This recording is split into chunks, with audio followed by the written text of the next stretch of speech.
kid sleeping in a chair. You can tell they're sleeping. How can you tell that they're sleeping, Kaden?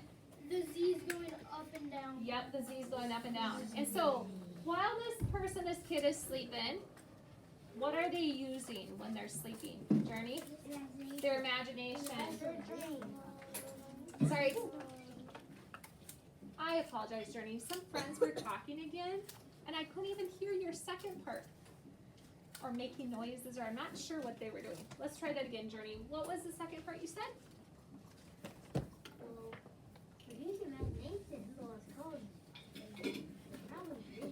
They're probably dreaming. Exactly. So when you use your imagination when you dream, or when you sleep, that's called dreaming. You are right. Good job.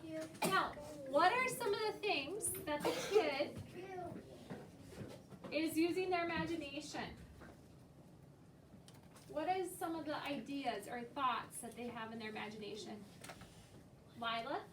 Well, first of all, it's like when you're sleeping, you don't see those Z's coming out of your head. It's just like a thing that it's telling you that you're sleeping and stuff.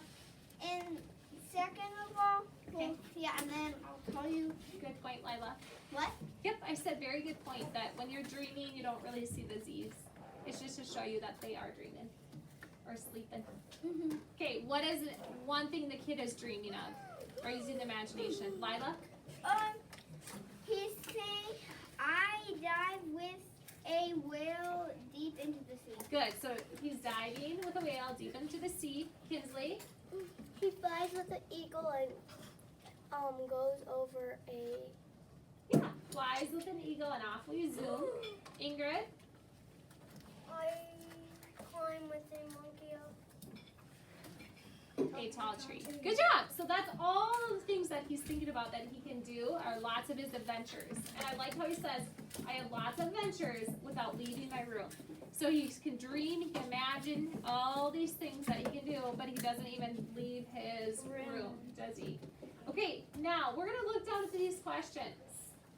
And we're going to answer them about this poem or this text that we just read. The first question says, how do you know as second graders, because I know that this is a poem, but how do you guys know that this is a poem and not a story?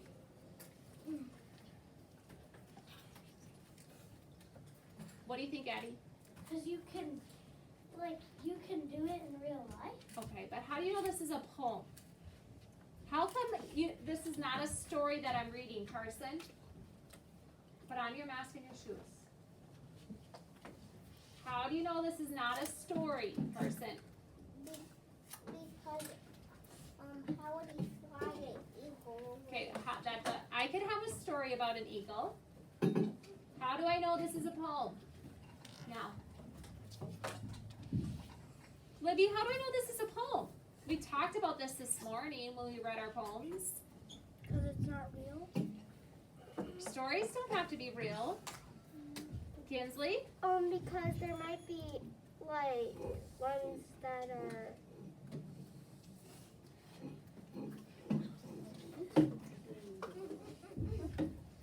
like. I'll come back to you. Keep thinking, okay? Hayden, how do you know that this is a poem and not a story, like a storybook that we read? Because it has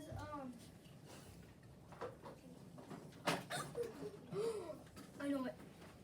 I'm gonna start with it has. Okay, so you're right. What does it have that a story It has doesn't? true facts. No, because stories can have true facts. Wyatt? Oh, it's short. Dang it. Okay, is that what you're gonna say, Brooklyn? It's short. So poems are usually short. Okay, let's write that in a minute. So this is short. But listen to what Mrs. Murphy, when I read this, I'm going to really say some words, and I want you to listen to the words. I dive with a whale deep into the sea. I climb with a monkey up a tall tree. I fly with an eagle and off we zoom. I have lots of adventures without leaving my room. What does it have, guys? Rhyming words. Yeah. Rhyming words. Hayden, no, thank you. It has rhyming words. A lot of times in stories that we read, like the story you read today? Little Miss... No, you guys read Mr. Funny, didn't you? Yeah. Did I forget to put him up on the board?